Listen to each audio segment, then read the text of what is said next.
সাহাবাদের মনের মধ্যে একবার কৌতূহল জাগলো যে রাসূল সাল্লাল্লাহু আলাইহি ওয়াসাল্লাম রাত্রিবেলা কি আমল করে, দিনের বেলা কি আমল করে, ওনার ব্যক্তিগত আমলগুলো কেমন একটু দেখে আসি।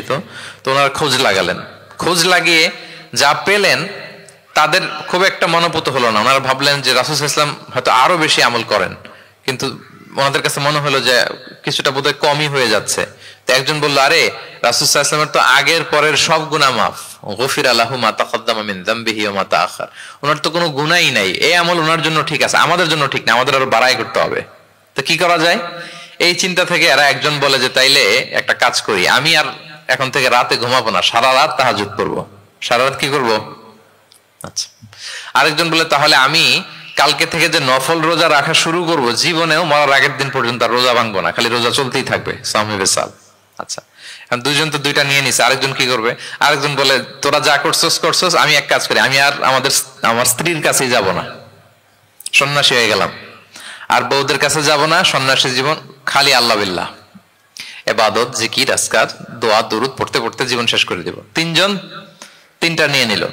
এই কথা যখন রাসূলুল্লাহ সাল্লাল্লাহু আলাইহি ওয়াসাল্লাম তিনি শুনলেন, তিনি অপছন্দ করলেন। তিনি বললেন, মা বালু আকওয়ামিন ইয়াকুলুনা কাযা ওয়া কাযা। তোমাদের কি হলো? ডাকলেন, সমাবেশ করে বলেন, এই নাম ধরে বলতেন না। তিনি কিভাবে মানুষকে কারেক্ট করতেন দেখেন, সংশোধন করতেন। এই তুমি নাকি এটা বলছো, দাঁড়াও আব্দুল্লাহ, এই আব্দুর রহমান তুমি দাঁড়াও, এই আব্দুল করিম, তিনজনেই তিন খারাপ কাজ করছো, এইভাবে সংশোধন করতেন না। কারণ নাম ধরে দাঁড় করালে তারা তো অন্যদের সামনে অপদস্থ হবে, কি বলেন, ঠিক কিনা? নাম না ধরে তাদের কাজ নিয়ে বললেন যে মা বালু আকওয়ামিন ইয়াফআলুনা কাযা ওয়া কাযা, মা বালু আকওয়ামিন ইয়াকুলুনা কাযা ওয়া কাযা। আচ্ছা, তোমাদের মধ্যে কয়েকজন নাকি এই কাজের ঘোষণা দিছো, তোমাদের মধ্যে কয়েকজন, তাহলে যেই তিনজন দিছে এরা তো বুঝে ফেলছে যেগুলো আমাদেরকেই বলতেছে, ঠিক কিনা বলেন? আর বাকিরাও সতর্ক হয়ে গেল। এবার রাসূল সাল্লাল্লাহু আলাইহি ওয়াসাল্লাম বললেন, না, তোমাদের এই কাজটা ঠিক হয়নি। ইন্নী লা আখশাকুম লিল্লাহি ওয়া আতকাকুম লাহু। তোমাদের মধ্যে আমি নবী সবচেয়ে বেশি আল্লাহকে ভয় করি, আমি সবচেয়ে বড় মুত্তাকি। কই, আমি তো রাতে ঘুমাই আবার তাহাজ্জুদ পড়ি, কিছু সময় ঘুমাই কিছু সময় তাহাজ্জুদ পড়ি। এই ভারসাম্য রেখে জীবন চালাতে আমার তো তাকওয়ার কোনো ক্ষতি হয় না। আমি তো স্ত্রীদের সাথে মিশি, আমার তো কোনো সমস্যা হয় না।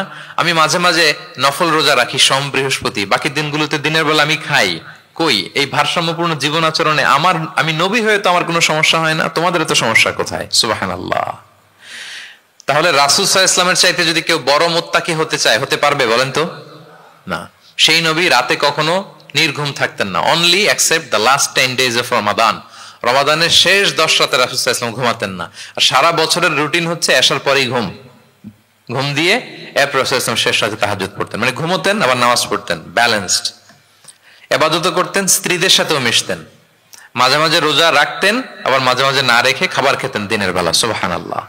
তাহলে এটাকে বলে the balanced approach of Islam, আরবিতে বলে আল ওয়াসাতিয়াতু ওয়াল ইতিদাল, মানে মধ্যমপন্থী থাকা, ভারসাম্যপূর্ণ থাকা। ইসলামের অনন্য একটা বৈশিষ্ট্য হচ্ছে এই আল ওয়াসাতিয়া, মানে দ্য ব্যালেন্সড অ্যাপ্রোচ, ভারসাম্যপূর্ণ জীবন বিধান। এগুলো যখন অমুসলিমরা দেখে তারা অবাক হয়ে যায়।